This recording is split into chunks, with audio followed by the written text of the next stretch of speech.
어두운 밤, LA 외곽의 굴속에서 시체가 발견됩니다. 시체는 베트남전 참전 용사였던 빌리 메도우스입니다.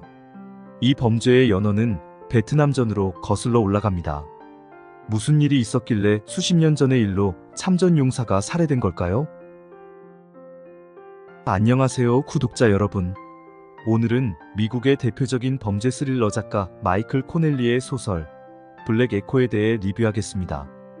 제 채널의 열혈 구독자이신 태영님에게 추리소설을 리뷰하기로 이야기했는데 반 다인이나 에드거 알렌 포 작가의 작품 같은 정통 추리소설보다 인상 깊었던 범죄 스릴러부터 해보는 게 좋을 것 같아 선정했습니다. 이 작품은 작가에게도 작품에게도 매우 큰 의미를 가집니다.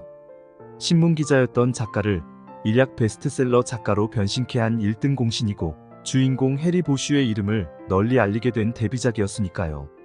출간 30여 년이 지난 지금도 여전히 많은 독자들의 사랑을 받고 있는 이 소설, 어떤 매력이 있는지 함께 살펴보겠습니다. 마이클 코넬리를 잘 모르는 분들을 위해 작가를 간단히 소개하겠습니다. 코넬리는 히가시노 게이고류의 작가입니다.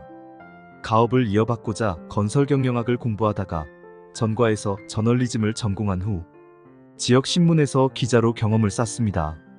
1986년에 항공사고 생존자 인터뷰 기사로 퓰리처상 후보가 된 걸 보면 기본적으로 글을 잘 쓰는 기자였던 셈입니다. 덕분에 LA 타임스 범죄 담당 기자로 일하게 되는데 이 경험이 인생을 완전히 바꿀 줄은 코넬리 자신도 몰랐을 겁니다. 경찰서를 드나들면서 보고 들은 경험을 소설에 녹여낸 결과가 오늘 소개할 블랙 에코로 나타났으니까요. 코넬리는 다양한 캐릭터가 등장하는 여러 시리즈를 쓰고 있습니다.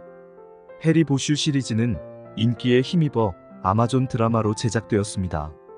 링컨 차를 타는 변호사이자 보슈의 배다른 형제 미키 할러를 주인공으로 한 미키 할러 시리즈, 기자인 잭 매커보이 시리즈, 은퇴한 FBI 요원 테리 맥케일랩 시리즈 등도 호평을 받았습니다.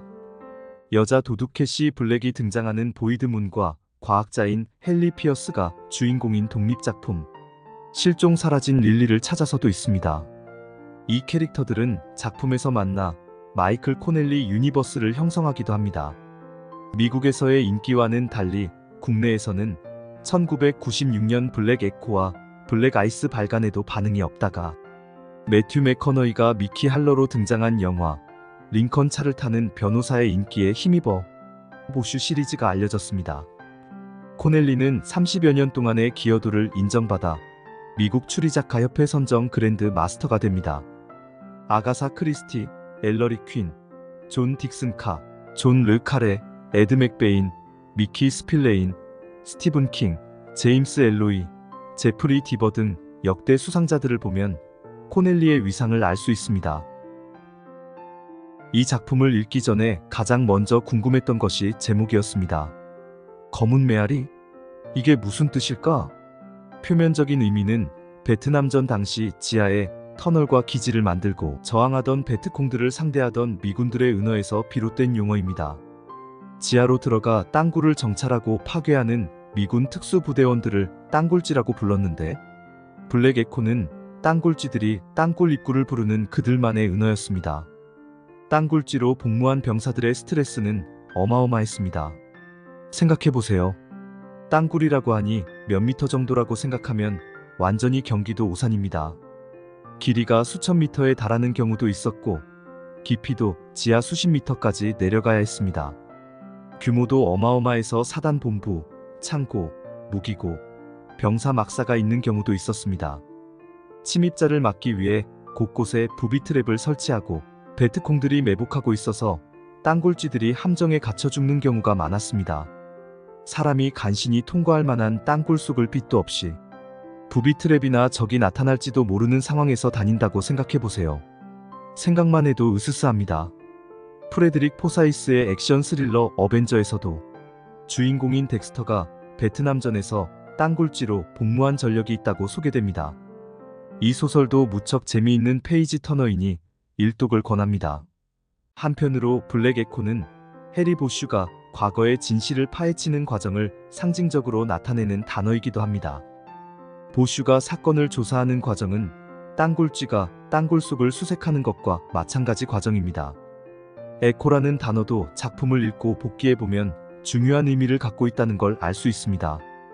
베트남전 당시 사건이 메아리치듯 돌아와 현재에 영향을 미치고 있는 사실을 의미하는데, 우리의 과거와 현재가 얼마나 밀접하게 연결되어 있는지를 보여주는 메시지라고 할 수 있습니다. 시리즈에 미친 영향이 워낙 거대하기에 주인공 해리 보슈를 분석하지 않을 수 없습니다. 해리 보슈의 본명은 히에로니머스 보슈이며 네덜란드 르네상스 미술계의 거장 히에로니무스 보스에서 따서 보슈의 어머니가 붙인 이름입니다.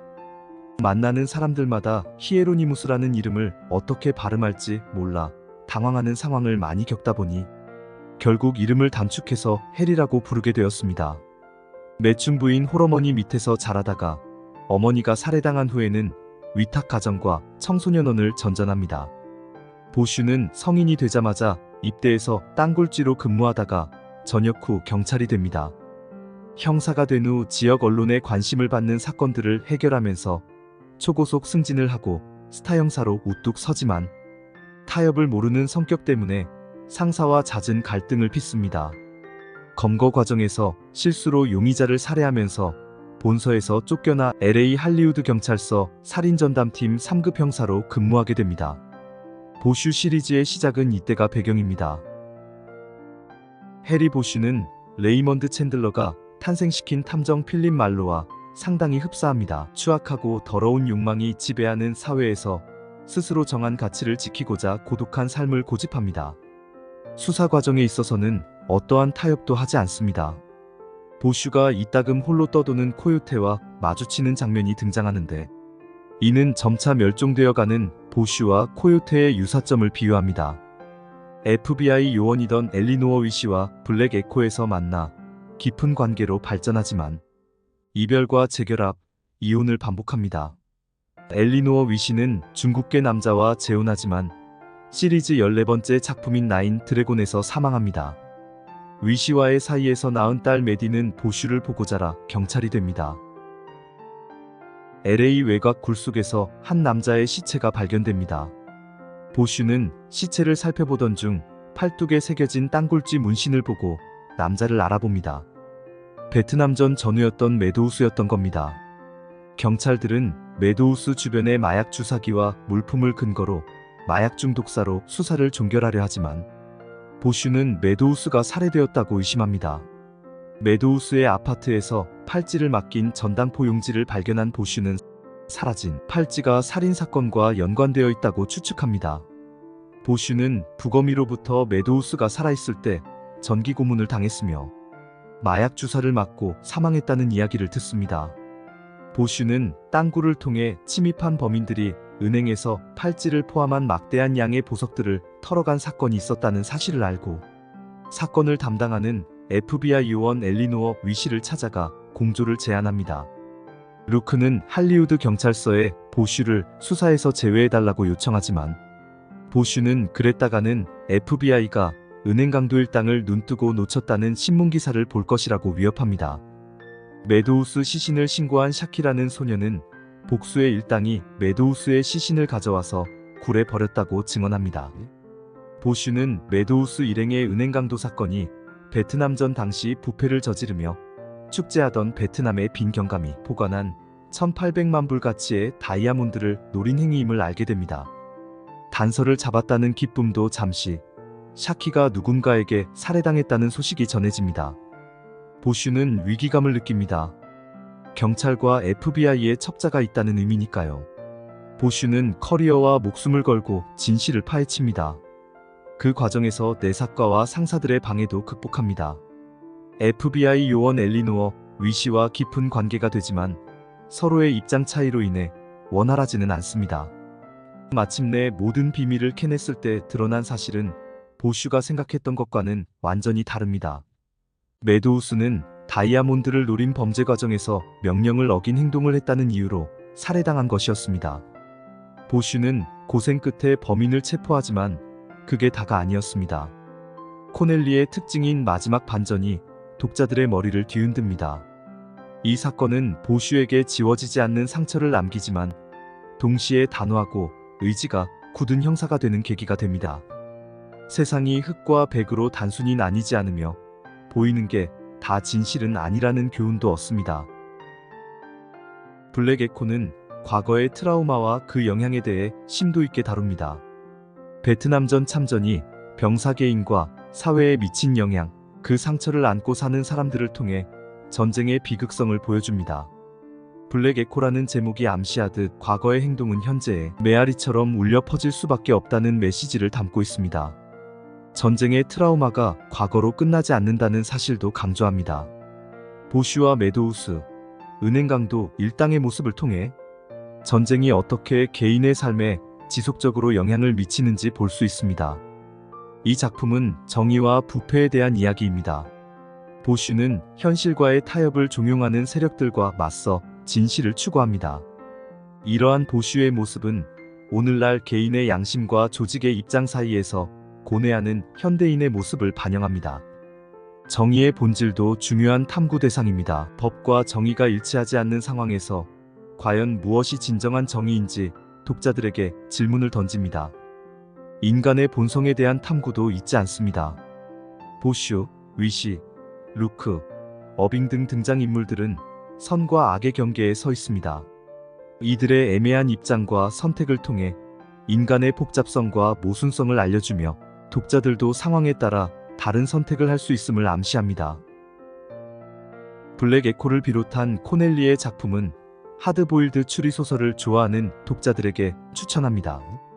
코넬리는 사건 해결이라는 추리소설의 본연에 충실하면서도 복잡한 인간 심리를 내밀하게 다루는 걸 잊지 않습니다.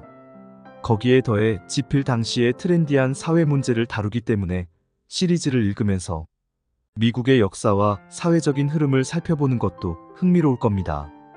베트남전이 미국 사회에 어떤 영향을 남겼는지 궁금한 독자들에게도 흥미로운 읽을거리가 될 것입니다.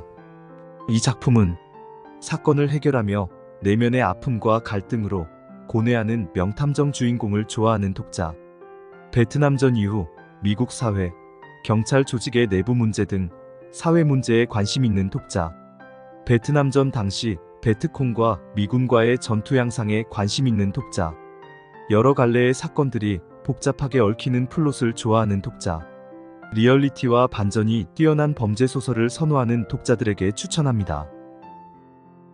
블랙 에코는 마이클 코넬리의 데뷔작으로서 플롯 구성이나 캐릭터 묘사에서 완벽하다고 할 수는 없지만 해리 보슈라는 캐릭터를 소개한 것으로 롱런의 가능성을 보여주었습니다. LA를 배경으로 대도시의 화려함에 가려진 어두움을 보여주는 플롯은 미국 사회의 단면을 효과적으로 드러냅니다. 이후 시리즈에서 작가는 지적된 단점들을 극복하고 완성도 높은 작품들을 선보여주면서 농익은 기량을 과시합니다.